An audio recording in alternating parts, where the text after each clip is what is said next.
Hi, and welcome back to my channel. In this video, you have my June TBR. It's going to be a bit of an unconventional TBR because of the readathon that I'm participating in. I am participating in the second annual Amazing Readathon. I am so glad that it's taking place in June and not August, because in June, I don't have any work obligations.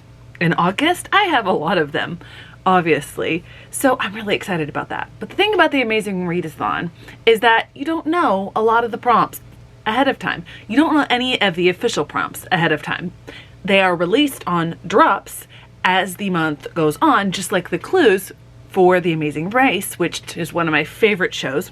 As such, you can't really plan your readathon that much. You can't plan your TBR, I should say. And this year it's by genre and not colors. So you can't even like separate out those. Although I do have sections, like primarily my book of the month section, which fit with my genre. I decided to go with the historical fiction and contemporary fiction genre. You might say, why not fantasy? Well, I am still trying to get through my SCASL books, and also I want to mix up the genres that I'm reading a lot of, because the blanket that I'm crocheting, the genre blanket, I am about halfway through my third skein of the color that I've chosen for fantasy, and I have just started 2 new skeins for 2 other genres. So it's a little bit weighted towards fantasy here. Now, I do still have my list, my obligations that I'm trying to get through each month. I have the series to start, although I'm telling you right now, I'm not officially starting any of those series this month. I choose 10, and so I have months where I don't have to worry about that. I have my Buzzwordathon, I have my 24 in 24, and I have my Rick Riordan Presents Imprints project. Now, I am very ahead of where I need to be for my Rick Riordan Presents Imprint project. No worries there. I probably won't specifically be reading any of those this month. As far as Buzzwordathon and 24 and 24 go, I know that I have those books. However, in the majority segment, when I go through some of the sightseeing prompts, and I'll mention what that is in a moment, I mixed in my 24 and 24, my Buzzwordathon books, and I don't know where they are in the stacks. I keep looking around because I've got stacks all around me. So I know I will get to them this month, and I'll have to make sure that I prioritize them, but I will be getting to them. Also, when it comes to nonfiction, I am counting all of the nonfiction I have because it's either historical or it's, you know, modern day. And both of those fit with the genre category that I've chosen. So that definitely helps. The one category that I have that I'm going to try to prioritize and fit into the regular drops, prompt drops as they come, are my SCASL books. I, at the time of filming, have one more middle grade book to read, but I'll be finishing that before June. That then brings me to the young adult books. And of that list, I've already read 9 of them. Well, technically I've read 8 of them. I'm not going to read a 9th, which leaves 11 books. So I'm going to hope to get to all 11 of the books sometime in the month. And because I'm on a roll with that and I don't want that to fade away. The good thing about the books that I have left is none of them are fantasy. I've already read all of the fantasy books on the list. So most of them, except for perhaps the horror one and the romance one, those will fit in other categories. They fit in the genre category for my team. So I have 4 of them here. I'll hold them up briefly. I don't have 5 of them. Those other 5 are on hold. I am still trying to get a hold of the Jenna Evans Welch book. I'm not sure if I'm going to be able to get a hold of it. So the books that I have here that I'm going to get to, we've got Ain't Burned All the Bright. I'm really excited about this one. I'm definitely going to be reading this one physically. We have Daughters of a Dead Empire. This is historical fiction set in the, I think towards the end of the Russian Empire. I do already have the audiobook of this. Then we have Lawless Spaces. I've read another Corey and Haydu book recently, but I don't remember which one that was. Then we have Overground Railroad, The Green Book, and the Roots of Black Travel in America. The interesting thing about this, when I was at the media center at the school that I used to work at, they had all of the books out, and I was looking at the version, and apparently there's a different version of this. So maybe there's a young reader's version, because it looked shorter than this, and the design, the shape of the book itself was different. So I am going to look into that, but it doesn't look all that intimidating, and perhaps this is just a different version of it. There are 5 other books. There's Spells for Lost Things. That's the Jenna Evans Welch book that I haven't been able to find. There's The Lesbiana's Guide to Catholic School, The Do-Over. I believe I have the audiobook of that one already. I'm trying to see if I can remember the rest of them. Dead Flip is the one of the 2 horror books that I am going to read. At the moment, I can't remember the titles for the rest of them, but I will be talking about them in those videos. That brings me to the stacks of books that I have here in front of me when it comes to the sightseeing prompts. So how it's going to run, there's a prompt that's going to drop. You have to complete that prompt to move on to the next step. Now, for someone like myself who reads as much as I do, there's also the opportunity of completing the sightseeing prompts. And last year, the sightseeing prompts were just reading more books from that same prompt. And the points were based on the page numbers. However, this year there are separate prompts for the sightseeing, and the page numbers don't come into account here. It is simply the prompts themselves, and they're worth different levels of points. You can use each prompt only one time throughout the entire readathon. Now, what I have done, I could have sat here and gone through every single prompt. I did not. What I did, however, is I pulled out books that would fit the 500 and the 400 point prompts. And for most of them, I gave myself options, 3 different options for each of them. So I could either, if a prompt drop comes and one of the books fits, I can pull that off. Or I can just look at what's there and say, oh, I want to read that one, and decide to read that one.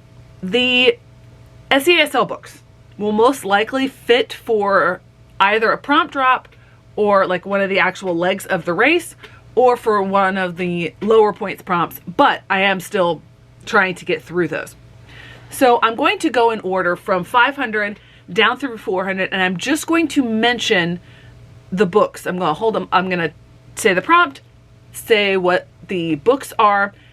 For some of them, I had stacks and stacks, and I'm like, no, I'm just going to limit it to 3. Obviously, I have my whole TBR closet to choose from. If none of those strike my fancy, we'll go from there. So we'll start with the first of the 500 point prompts, and that was a book with exactly 5 words in the title. Remarkably, I had a huge stack for this one, but the ones that I have narrowed it down to are the ones that I am most excited about, most drawn to at this current time. We have Hard by a Great Forest, The Reappearance of Rachel Price, and The Best We Could Do. This is a graphic novel, so I might gravitate towards this one because it would be a quicker read. The next one is a book with footnotes, and for the amount of nonfiction books that I have here on my TBR, only one of them had footnotes, and that is Uncommon Grounds. This is about coffee. It seems intimidating, but the text is fairly big and the illustrations are in it. So this is the only one that I have for footnotes. So if I want to read that one, there we go. Now I don't have to read them in this order. I can choose to complete any of these prompts. So there's going to be a lot of mood reading and opportunistic game playing going on here. The next one is the 4th book in a series. Technically, I just thought of another goal that I forgot to talk about, and that is making progress in series that I completed prior to starting BookTube. And for that, I was thinking I would get to potentially the 4th book in the Fablehaven series. The only problem is I'd have to read book 3 to start with. So I'm going to put these on my pile of possibilities, my giant pile of possibilities for that. And I'm also going to continue in the Sisters Grimm series with book 8, which is the penultimate book in the series. Now these are both fantasy, so I won't get any extra genre points, but I do want to continue in that. They also don't help me complete any series, but we shall see as the month goes along. Now, backtracking to the 500-point books, the next one is a book with all 5 vowels on the cover. For this, I included both the title and the author's name, and the ones that I narrowed it down to are Paper Names, Harlem Shuffle, and True Biz. You will notice that I have pulled out a lot of my Book of the Month books. I still have so many up here. I am trying to make a dent in that.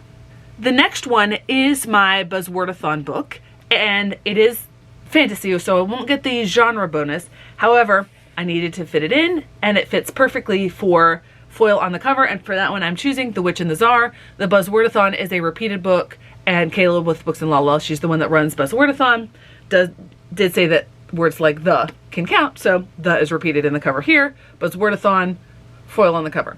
The next prompt, it's a book that Bree, the organizer behind the Amazing Readathon, gave 5 stars. She had several books that she's given 5 stars that I've already read. Several were books that I am not interested in at all because she reads a few different genres.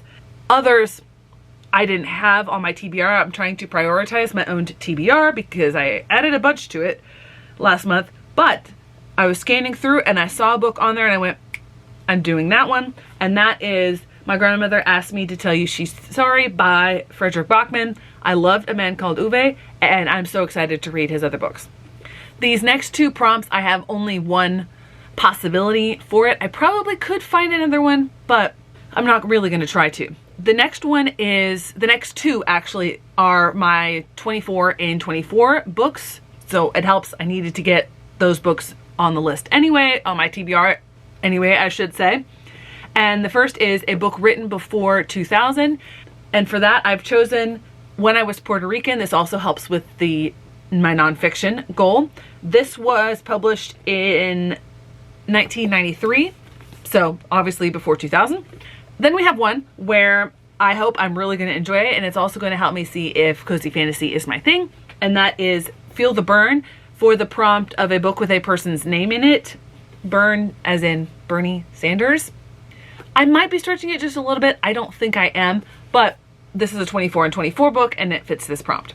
Just a reminder, all the books that I'm going over are the sightseeing prompts that I'm going to read at some point in between the prompt drops. So I don't know what any of those are going to be. Some people have tried to speculate. I'm not bothering with that. Next we have a book over 500 pages, which could be difficult for a month in which you are trying to get through a lot of books. But I have chosen ones that I'm interested in. One I know I will have an audiobook copy of. The other one I'm not sure of, but I'm really interested in it. And that is Shake Hands with the Devil. This is the memoir written by the guy who served as head of UN forces during the Rwandan genocide.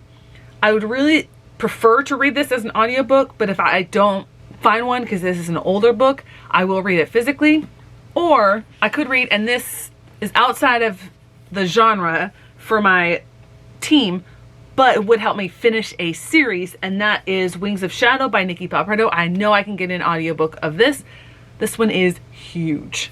Then we had a book with less than 1,000 ratings on Goodreads, and for that one I went ahead and pulled out the 3 nonfiction books, or 3 of the nonfiction books that I got when I went to that warehouse sale. We have The Book at War, How Reading Shaped Conflict and Conflict Shaped Reading. We have The Right to Vote, The Contested History of Democracy in the United States. And we have America for Americans. I know I have an audiobook of this one because my mom was really interested in it, so we went ahead and used one of my Libro credits on this one. That may end up being the deciding factor, but I'm really interested in all 3 of those. Okay, so that is all of the 500 point prompt books. Next we get into the 400 points. And the first one of those is a 1-word title. So the options that I have here are all either contemporary or historical fiction, and they also are either middle grade or young adult. We have Tumble, Free Water, and Artifice. I'm really excited about all of these. So who knows, I may end up reading all of them. The next is a book by 2 or more authors. I really struggled with this for my current shelves here, and so I chose The Girl Who Smiled Bees a story of war and what comes after. It's a memoir, so it's written by the person with someone else, and I'm counting that as 2 authors. So that's one where I have just one to choose from. The next prompt I'm probably not going to go for because it lends more towards fantastical, although I have plenty of options for that if I stumble across it, and that is a book with a non-human main character. Really difficult to get with either historical or contemporary. Then we have a book with only words on the cover. So for that one, my 3 choices are The Middle of Everywhere, His Name is George Floyd, and Grief is for People. If we're going by interest, this is my number 1 based on interest. If we're going on easiest and quickest, this would be the quickest because, you know, it's super short. But I'm interested in all of them. Then we have a book with a train, plane, or car on it, I guess to fit the Amazing Readathon theme. So for this one, I have 3. I have The Midnight Library by Matt Haig. This one is probably lowest on the list because I don't think technically it's historical or contemporary. I think it might be magical realism, but it has a plane, a car. I don't think it has a train, but it has at least 2 of those on there. Then we have one that I'm fairly certain is historical, and that is Forward Me Back to You by Matali Perkins. It's got 2 different versions of a car. It's got a plane. This one I believe is historical fiction, as is The Lincoln Highway. I'm probably going to read this one as opposed to this one, but I gave myself the choices. This one definitely has a train on the cover. Then we have a book with 1 person on the cover. So for that one, my options are The Bullet Swallower, Small Country, and The Frozen River. If we go based on interest, this is my number 1. However, if we go based on speed, this would be my number 1. So I already have an inkling of some of the books that I'm going to choose. Next is one that's not in my genre category. However, it's the only one that I have that fits this prompt, and that is a book involving a game. For that one, I have Futureland, Battle for the Park. This is definitely like games, arcades, amusement park, etc. This, I believe, is sci-fi, so not my genre, but it's a short, quick read. Then we have one that I'm surprised that I haven't gotten to yet, and the prompt is a book with more than 100,000 ratings on Goodreads. For that one, I'm like, knowing who this person is, it's a celebrity memoir. More than likely it has it, so I went and double checked, and yes indeed. We have Tom Felton's memoir, Beyond the Wand. Then we have one where the author uses initials, and I looked through and it seems like none of my historical fiction or nonfiction or contemporary fiction the author uses initials. Yes, some had the middle name on there. I didn't count that one. However, when I saw this one, I'm like, I have to do that. So I have the 3 J.R.R. Tolkien books that I have not read yet. Is this fantasy? Yes. However, if I want to get those points, I'll have this one. The last one, I probably have something on there, but I did not feel like looking up what month the authors of all of these books were born in. The last prompt is a book published in the same month as your birthday.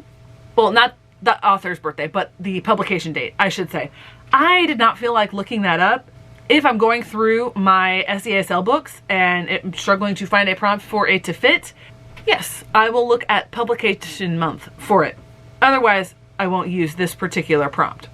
All right, so there's just a sampling of the smorgasbord that I've laid out for myself for the upcoming month. Thanks so much for watching. I hope to see you in the next one.